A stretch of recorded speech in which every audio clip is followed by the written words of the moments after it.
गुलाम वंश में कौन कौन से शासक हुए हैं इनके बारे में डिटेल में जानेंगे और कौन से शासक आपके इंपॉर्टेंट है इनके बारे में पता करेंगे। तो सबसे पहले देखते हैं गुलाम वंश। इसमें टोटल 10 शासकों ने शासन किया था।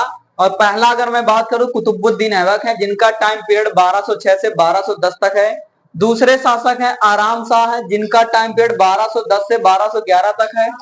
तीसरे हैं आपके इल्तुतमिश हैं, इनका टाइम पीरियड 1211 से लेकर के 1236 तक है। चौथे हैं रुकनुद्दीन फिरोज हैं, इनका जो टाइम पीरियड वो 1236 में कुछ समय के लिए शासक बनते हैं। फिर आपके आते हैं रजिया सुल्तान, इनका टाइम पीरियड है 1236 से लेकर के 1240। फिर अगला है मुइजुद्दीन बहराम शाह, ये है 1240 से 1242 तक इनका टाइम पीरियड है। अगले आते हैं अलाउद्दीन मसूद शाह, ये 1242 से लेकर के 1246 तक है। फिर अगले शासक आते हैं यहाँ पर नसीरुद्दीन महमूद, इनका टाइम पीरियड है 1246 से लेकर के 1266 तक।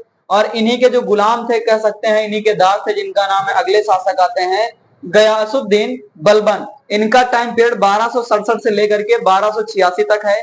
फिर आगे आते हैं कैकुबाद या क्यूमर, जो अंतिम शासक होते हैं गुलाम वंश के 1287 से लेकर के 1290 तक।